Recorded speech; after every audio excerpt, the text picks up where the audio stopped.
Ada banyak pertanyaan yang ditujukan ke saya, ya, baik itu di WhatsApp, di DM, ya, mau di YouTube ataupun di channel TikToknya Sinaur tentang doa. Bagaimana sih Mas caranya agar doa itu uh, lebih mudah atau cepat atau bahkan pasti dikabulkan?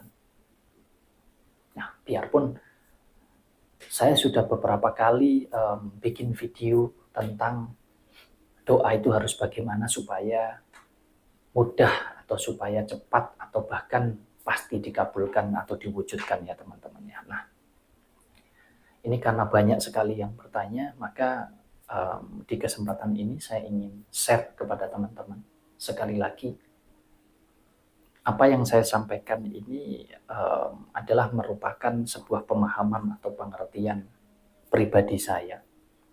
Jadi ketika ini tidak sesuai dengan pemahaman atau pengertian teman-teman, ya tidak untuk kita berdebat saling menyalahkan teman-teman atau untuk saling saling menghina, mencaci satu dengan yang lainnya, tetapi ini dijadikan sebuah pembelajaran ya bahwa di dalam hidup itu ternyata tidak hanya ada satu warna, tapi ada banyak warna. Dan ada banyak warna itu, apa yang menurut saya ini adalah warna yang paling indah, paling bagus, belum tentu warna menurut teman-teman. Jadi kita punya sudut pandang yang berbeda-beda.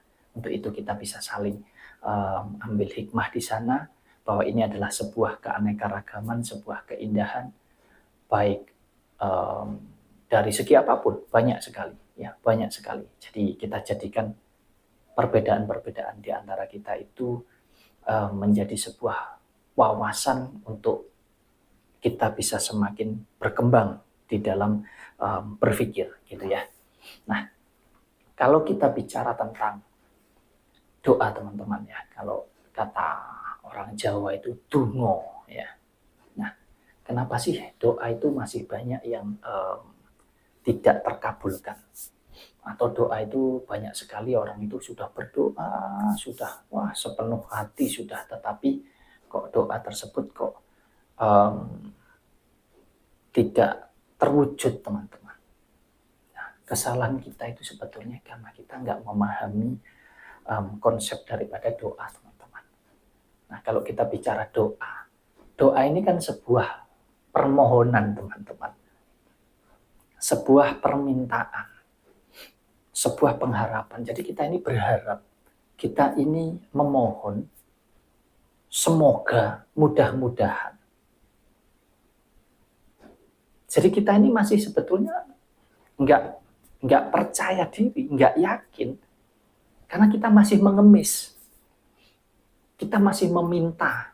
Meminta kepada siapa? Meminta kepada Tuhan kita. Meminta kepada Yang Maha Kuasa. Meminta kepada Gusti Allah kita. Kita ini masih mengemis, meminta, berharap, bahkan mungkin dengan belas kasih. Wah, dengan kalimat yang indah, dengan bahasa-bahasa, wah macam-macam, dengan menangis, ya dengan penuh pengharapan yang seolah-olah itu semoga setiap doa yang kita ucapkan ini dikabulkan. Nah, ini kesalahan kita itu di sini teman-teman. Ya, jadi salahnya di sana. Sebetulnya bukan salah ya, tapi lebih ke kurang tepat.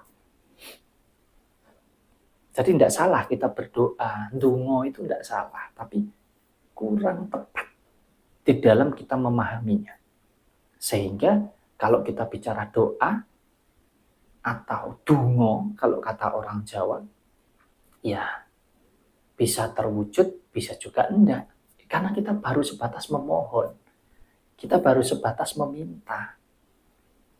Lebih-lebih kalau memohonnya asal-asalan, memintanya asal-asalan. Setelah memohon, setelah meminta, enggak tahu harus bagaimana supaya memohon dan memintanya ini bisa dikabulkan. Kalau ibaratnya meminta kepada orang tua, habis minta tapi kita nggak ngerti kepada orang tua kita. Maunya orang tua kita seperti apa, kita nggak ngerti. Ya, dari mana orang tua mau memberi apa yang kita minta? Kan begitu, ini secara logikanya demikian teman-teman. Nah, jadi doa itu sebatas permohonan. Ya, sebatas permintaan. Yang tentunya bisa diwujudkan, bisa juga tidak. Nah, berbeda kalau kita mau belajar, ya karena kebetulan saya ini orang Jawa, ya orang Jawa itu ya karena saya lahir di Jawa, ya nenek moyang saya Jawa, leluhur saya Jawa. Nah, kalau di Jawa itu sejak zaman nenek moyang kita, leluhur kita di Jawa itu sudah ada yang disebutnya mantra. Nah, apa bedanya mantra dengan doa, Mas Wahyu? Kalau sekilas secara syariat, tidak ada beda. Karena mantra dan doa, ini adalah sama-sama gambaran dari apa yang muncul dari keinginan atau pola pikir kita. Nah, tetapi yang membedakan adalah, kalau mantra ini justru lebih, apa ya teman-teman, lebih mantra ini maknanya lebih dalam lagi kalau kita masuk di dalam hakikatnya. Jadi mantra ini lebih ke penghayatan, jadi sebuah penciptaan. Mantra itu terciptanya nggak asal-asalan, tapi terciptanya dari sebuah perwujudan apa yang ada di dalam pola pikir. Jadi bisa dikatakan mantra ini sudah masuk di dalam dimensi keyakinan teman-teman. Sedangkan doa itu masih baru terputus di sini, di kepala kita. Apa yang menjadi keinginan kita, kita tuangkan, kita sampaikan semuanya, itu doa. Tetapi kalau mantra itu lebih ke apa yang kita inginkan ini kita ciptakan dengan sepenuh keyakinan kita. Bahwa kita menciptakan sesuai dengan apa yang kita gambarkan di dalam pola pikir ini sampai betul-betul terwujud. Itu bedanya. Jadi mungkin lebih ke, kalau kita bicara ini hanya sebuah apa ya teman-teman ya, antara mantra dan doa ya memang secara syariat hampir sama. Hampir sama secara syariatnya, karena di sini doa ini adalah merupakan sebuah harapan, sebuah permohonan, tapi sedangkan mantra ini sudah masuk di dalam ranah keyakinan. Nah, lalu kalau kita hidup di zaman sekarang, Mas Wahyu, kan kalau mantra itu kan di zaman dahulu, Mas Wahyu, ini zaman sekarang masa iya kita pakai mantra? Nah, sebetulnya ini hanya sebuah penyebutan atau nama saja ya teman-teman ya. Antara doa, mantra, apapun lah itu namanya. Tapi kalau kita mau masuk, ya, jadi saya sebetulnya tidak membahas tentang mantranya atau doanya, tapi saya lebih membahas tentang bagaimana kita mampu masuk di dalam tingkatan keyakinan kita, supaya kita bisa mengimani itu dan pasti terjadi. Jadi tidak ada mudah-mudahan, tidak ada semoga teman-teman.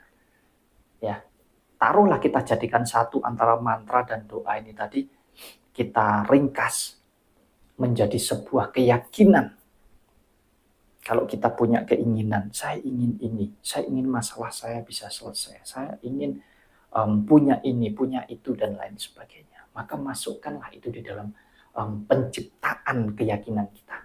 Kita yakini betul apa yang kita ciptakan. Jadi kalau teman-teman berdoa ini kan masih baru sebatas mimpi. Tapi kalau kita masuk di dalam keyakinan doa ini, sebetulnya kita masuk di dalam penciptaan. Nah, penciptaan itu adalah sebuah perwujudan. Jadi kalau teman-teman sudah masuk di sana, harusnya diwujudkan. Bagaimana caranya? Nah, ini yang teman-teman harus paham. Yang teman-teman minta ini apa? Yang teman-teman inginkan, yang teman-teman ciptakan di dalam keyakinan teman-teman ini apa? Nah, kalau yang diciptakan ini adalah sesuatu hal yang berwujud fakta.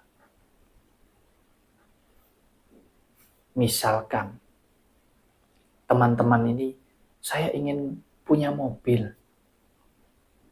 Tapi kemudian teman-teman hanya sebatas masuk di dalam doa itu tadi. Mudah-mudahan punya mobil. Semoga saja punya mobil. Ya, bisa terjadi, bisa enggak. Bisa cepat, bisa lambat. Bahkan mungkin banyak lambatnya. Karena apa? Karena teman-teman tidak masuk di dalam keyakinan untuk menciptakan itu. Tapi kalau teman-teman mampu masuk di dalam hakikatnya, yaitu masuk di dalam keyakinan untuk menciptakan apa yang teman-teman inginkan tadi, bahasanya Mas Wahyu mungkin menggunakan mantra itu tadi, masuklah untuk mewujudkannya. Dengan cara apa? Nah, kalau sesuatu yang fakta, tentunya kita mewujudkan dengan yang fakta juga. Perkara jalannya ada keajaiban dan lain sebagainya, siapa yang tahu. Tapi kita mewujudkannya ini dengan sesuatu yang fakta juga. Oh, kalau aku ingin punya mobil, berarti sedari sekarang aku harus lebih berjuang, bekerja keras. Untuk aku mengumpulkan setiap rezeki yang aku dapatkan ini untuk mewujudkan apa yang aku ingin ciptakan ini. Sedikit demi sedikit, sedikit demi sedikit. Karena kalau kita bicara menciptakan, ada yang berhasil, ada yang gagal. Tapi gagalnya ini sudah menciptakan. Berbeda dengan kita sebatas doa ini tadi. Karena belum pernah kita ciptakan. Jadi kita tidak tahu kapan akan terjadi, kapan akan terwujud. Jadi kita masuk di dalam keyakinan kita untuk kita mengimani apa yang kita ciptakan ini tadi sampai terwujud. Ibarat kata bikin rumah, ya diawali dari kita menyiapkan bahan bakunya semuanya. Sampai pelaksanaannya dan sampai berwujud rumah. Tapi kalau sebatas doa kita masih masuk di dalam angan-angan saja atau mimpi saja. Karena ya itu tadi, kalau nggak paham, kita masuk di dalam doa hanya secara syariat. Jatuhnya kita hanya memohon, meminta, berharap. Di mana itu bisa terjadi, bisa juga tidak. Ya, jadi apa poin yang bisa mungkin ditangkap oleh teman-teman semua di sini? Belajarlah masuk di dalam keyakinan imanmu. Karena kalau kamu sudah mampu masuk di sana, maka tidak ada yang tidak bisa. Tidak ada yang tidak mungkin. Caranya bagaimana, Mas Wahyu? Tetap kita ada dua perkara di dalam kehidupan kita. Yang pertama, karena kita hidup sebagai manusia, hidup di alam yang nyata, yang fakta, secara duniawi. Pusatnya ada di mana ini mesinnya? Pusatnya ada di dalam otak kita. Kita gunakan pola pikir kita, otak kita ini dengan baik, dengan benar.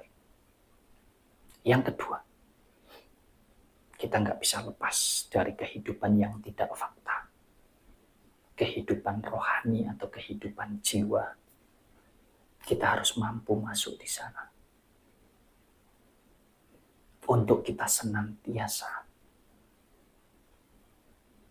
mengontrol, menjalankan setiap pola pikir manusiawi kita dengan baik, dengan benar. Menggunakan unsur daripada kehidupan jiwa kita. Nah, kalau dua perkara ini tadi mampu kita jalankan dengan seimbang, tidak ada yang tidak bisa, tidak ada yang tidak